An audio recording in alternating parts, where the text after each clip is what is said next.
Right, ladies and gentlemen, MrSotko here. Welcome back to another episode of Hey MrSotko, what do you think of this? So the rules are very, very simple. In the comments down below, you just type in a cryptocurrency question and you say, Hey MrSotko, what do you think of this? Insert cryptocurrency topic.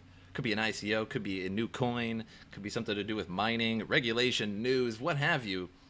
And then in the next video, I'll grab a couple of your comments and I'll talk about that. I'll educate myself, I'll educate you guys, and then I'll give my opinion at the end. So the first one we have is from Vindicta, who asks, what do you think of Electroneum? And I think that's a really great question because I think highly of Electroneum first and foremost. So Electroneum is a crypto that is mined with primarily your CPU. It is a Kryptonite algorithm coin, and there's quite a bit of the coins. So first of all, there is a lot of the coins. So we're talking 5 billion coins in circulation with a maximum supply of 21 billion coins, which is not too bad. I consider that sort of a high class in terms of circulation, but not so bad. I've certainly seen worse. I've seen coins in the trillions. So Electroneum is an English Great Britain coin, one of the first coins from Great Britain, apparently, is what they say, but who knows on that one. So it has a lot of good reviews. It's definitely a solid coin for sure. They already passed their ICO. That happened a while ago. So if you missed their ICO train, I'm sorry to say that, but you probably missed a pretty good coin.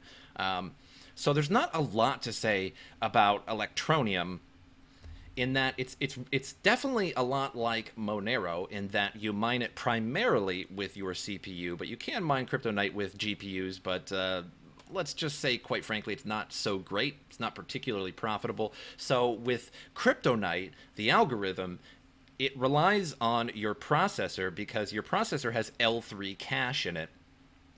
And it uses, I believe, 3 megabytes per core in your computer. So 3 megabytes of L3 cache per processor core.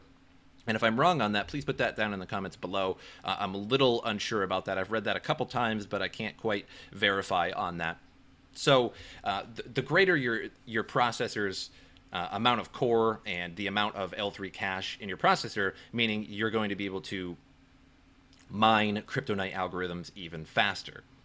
So essentially, the better the processor you have, but essentially the most important thing is your L3 cache. Whereas GPUs have slower RAM, but they have incredibly high bandwidth in terms of their RAM.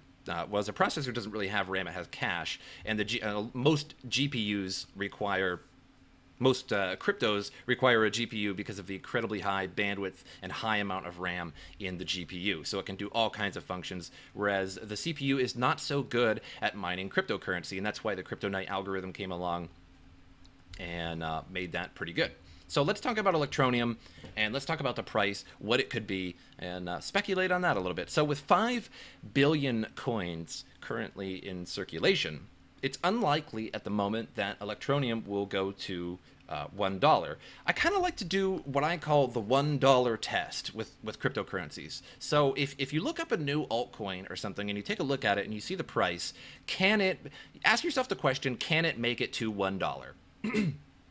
The reason why I ask that, why I say that, is because if you have a circulating supply of 1 trillion coins, like some cryptos, it's definitely not going to make it to $1, because that would mean its entire market cap would be $1 trillion. Right now, $5 billion is not out of reach, as Bitcoin is, I think, 12 billion, something around there at the moment.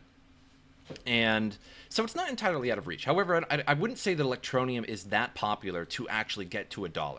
And then eventually it's going to be a 21 billion coin cap. So if it was $1, it'd be a $21 billion coin. It would surpass Ethereum. It would surpass Bitcoin, Litecoin, Monero.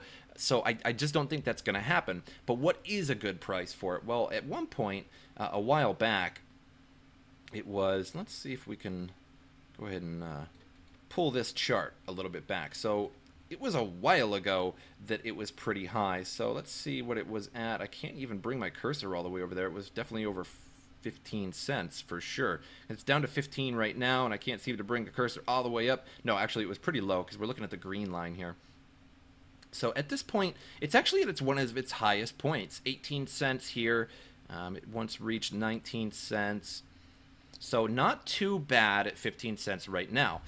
I personally have Electroneum in a wallet. I don't have a lot of Electroneum. So what I was kind of doing was mining with Awesome Miner, and my GPUs just mine away and hash away, and I end up getting Litecoin out of the deal. However, I don't auto-exchange my Electroneum. I have just been hoarding my Electroneum and not exchanging it.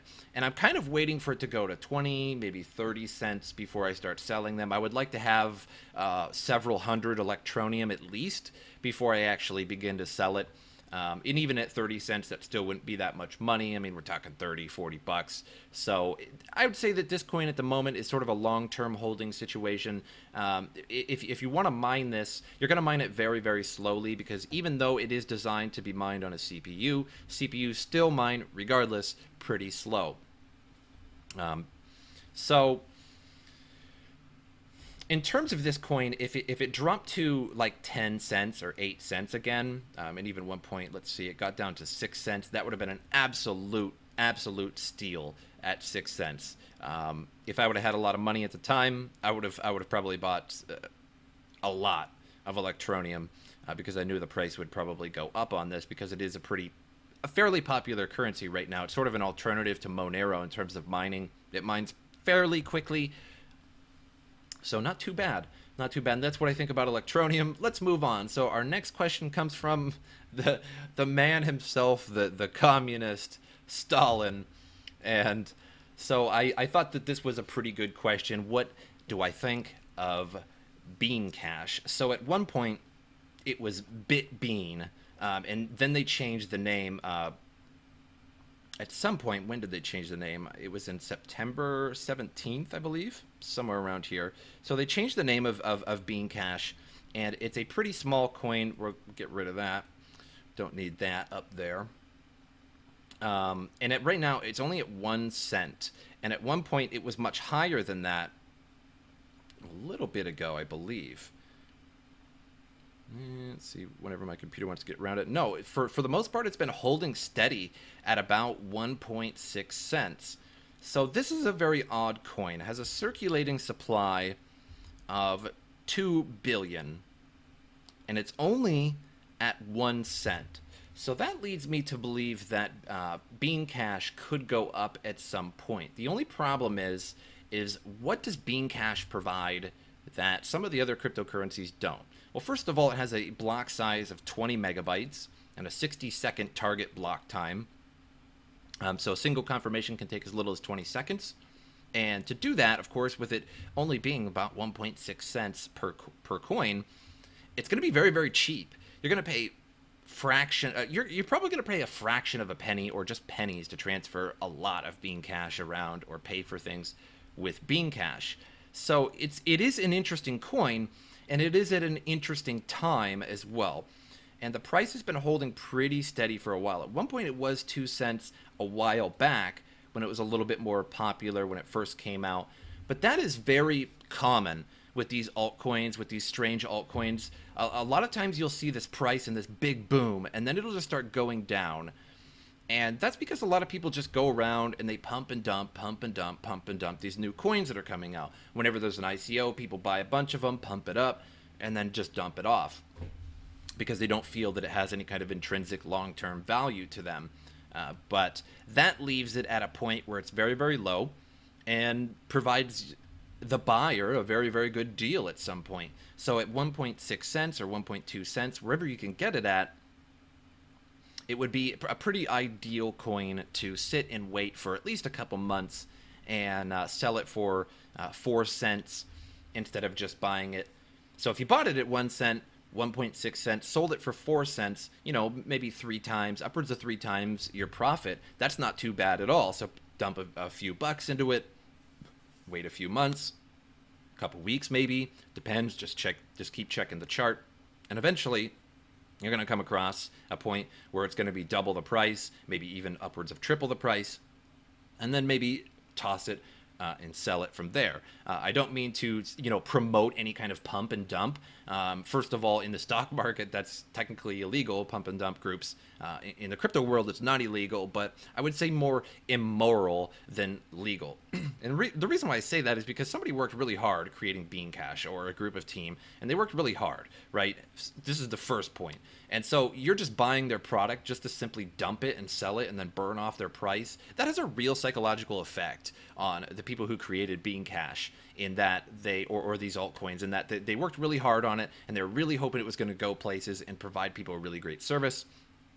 And then it turns out people just bought it just to dump it. So that's not good. Another thing with pump and dumps is that very few people win in a pump and dump. So if for example, if somebody were to make a pump and dump group, a whole bunch of people got together, a lot of people are going to be losers in that group, because whoever creates that group is going to know beforehand when to buy, and then they're going to announce when to buy. So they're going to buy first, and then they're going to announce it. So then the price is going to go up. They bought down way down here, and the price is going to start going up. Then they're going to announce when to sell it.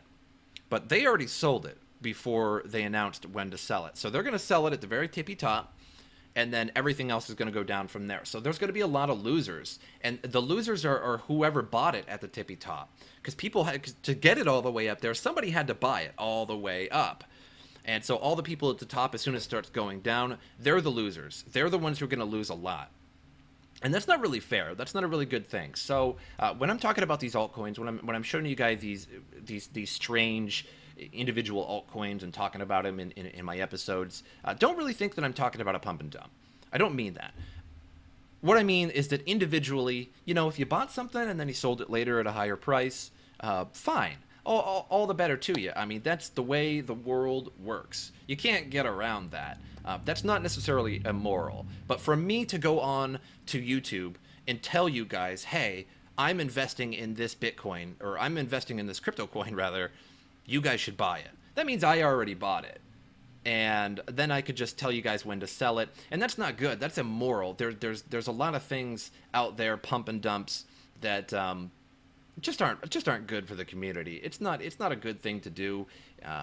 On an individual level, it's not going to harm anything, if you bought low and then sold high. But when a whole group of hundreds or thousands of people get together and dump thousands of dollars into something, there's going to be a lot of losers. A lot of people are going to lose money, and that's just something that I really can't support. But I hope you guys enjoyed this video talking about Electroneum and BeanCash. If you guys have any questions, just be like, hey, MrSotko, what do you think of... boom, insert topic, and I'd love to grab your guys' comments and make a new video in a day or two and talk about some more stuff. Hope you guys enjoyed the video, and I'll see you guys next time.